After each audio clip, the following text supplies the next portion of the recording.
But I do have some good news, and I know you asked me a question before we started, and I've got the same questions. People are curious because there's a lot of development in this segment, and things are moving very quickly. The question I've received from Professor David is, can you tell me a little bit what's around the corner, especially to address things like the things that you described? And I'm very pleased to share with you, Professor, that 9.0, which is the next version that we are releasing, released the beta actually last month, and the official will be released soon, has a lot of these capacity things that you talk about. Mm-hmm. So the ability to capture 3D, for example, of a courtroom or of a meeting room, and show that in augmented reality. Things like, I'll just share some examples. So we are moving from this object-centric way of describing things to a full environment, because the world is 3D, and you can experience that on your PC, you can experience this on your phone.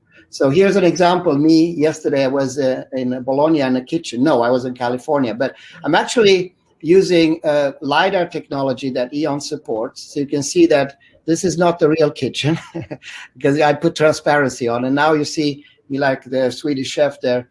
And what's happening is that I'm in that kitchen, and here's the evidence that I'm moving around. And all I'm doing is I'm holding a phone in front of me, and put transparency. You can see that I'm in California, not in Bologna. And as I move, I can interact. I can invite other people to be in that environment. So when I was referring to the aircraft, it's very easy. You just switch this model with an aircraft, and in this case, you can inject knowledge points, etc. So, and this is able to do what we couldn't. Remember, in a cave, we could only go 2 steps, and then it was stop. In this, you can go endlessly, right? You can, assuming you have a big enough patio, so you don't fall off the patio. But you can do that. So this can help in many areas. 3D environments for hospitals, for example. You can do it in factory environments, in any type, courtrooms, meeting rooms. And the other thing that I see is very exciting, and this is, I took some videos for this event, again in the garden, so you can see all this, the visual quality, which is very important in psychotherapy, that you get a realistic view of what it is. It even goes to the extent that we don't know what's real and not, and you can interact in this environment in a very fluent way. So I find that realism exciting. I find also the ease of use, that it doesn't take long to download it, and that is important.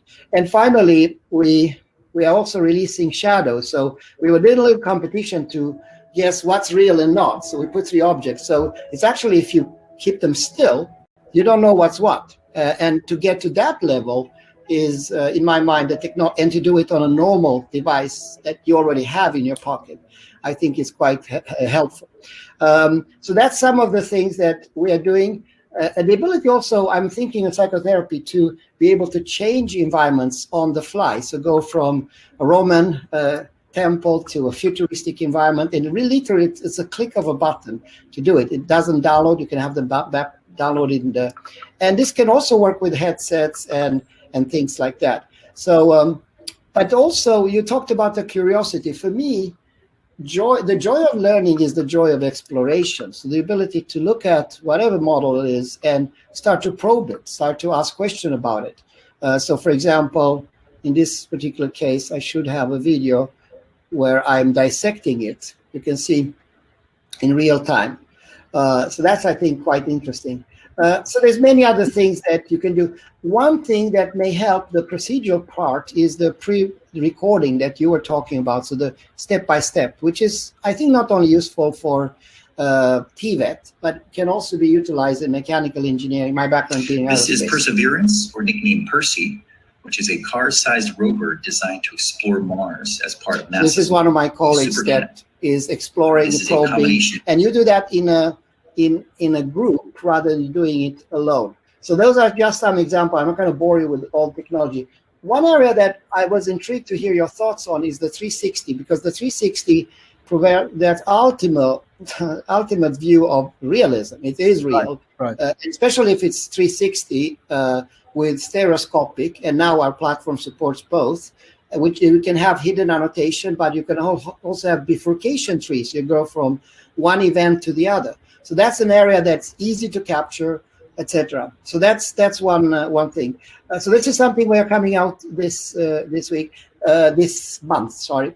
And then the last part, very quickly, I'm not going to bore you with everything. How about the ability to be in Sigishwara and see a beautiful sculpture and just use your phone to create automatically a 3D model of that, whether it's that or something like that, or you do it in 360 just using your phone, right? That's something that we are coming up and will demonstrate in July. But the other one is to use artificial intelligence to recognize things. So you don't have to do annotation. We're working with Google Lens where you can capture whole environments and also embed and inject information around it. I like the idea that you had about students to learn by doing, the self-directed learning. And last but not least, to do more complex stuff, we're looking now how we can do advanced mode for dummies, if I may say so. By dummies, I'm talking about myself, people that I haven't programmed now in 20 years. So, I mean, I like PowerPoint, but that's about it. So the vision, we'll come back to this a little bit, but the vision I see is very much aligned with what you talked about. One area is the virtual campus. The other one is what we call the merge campus, to be in different locations. I would say we already engaged with various projects. We work with a gentleman on my advisory board, John Guetta, that has prepared some of these images you see here for XR-enabled cities. So it's a link between education and government that we are very excited about. So to define that. But all this nice technology are in vain unless we can anchor them in reality with faculty members. And I would say today, and professors and rectors like yourself. And I think you are among those leaders, the champions that can do so. And I'm extremely excited to work with you on this specific field over the next, years to come. That was my little promo about E.ON. So I hope you don't mind. Can I have a question here? Yeah, absolutely. Because I'm thinking, as you said, both as rector, but also as a psychologist.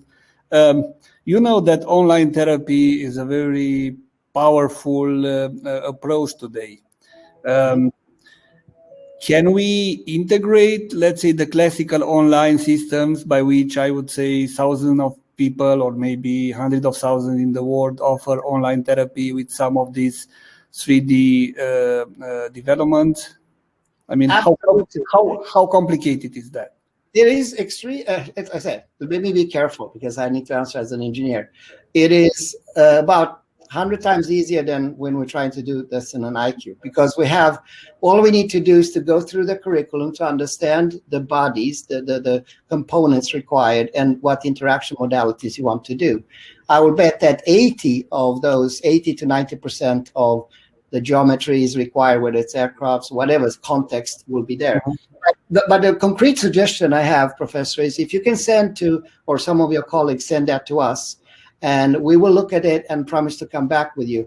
This will be an excellent project for some of our students also to be engaged in, to translate it. But it's easier than PowerPoint. That's a short message. Okay. It is, and it's also joyful. I catch myself spending hours. I say, I'm going to just open and play a little bit, and then 2 hours are gone. So, but it's more useful spending hours than looking at TikTok, I guess. Yeah, and I'm very happy to learn about the new developments. I mean, the 3D using mobile phone, 360 using mobile phone. These are very important developments because I can tell you, many of my colleagues will be eager or more open to use virtual reality and such system in their teaching, because they can create the content they need very specifically for their courses or for their seminars and so on.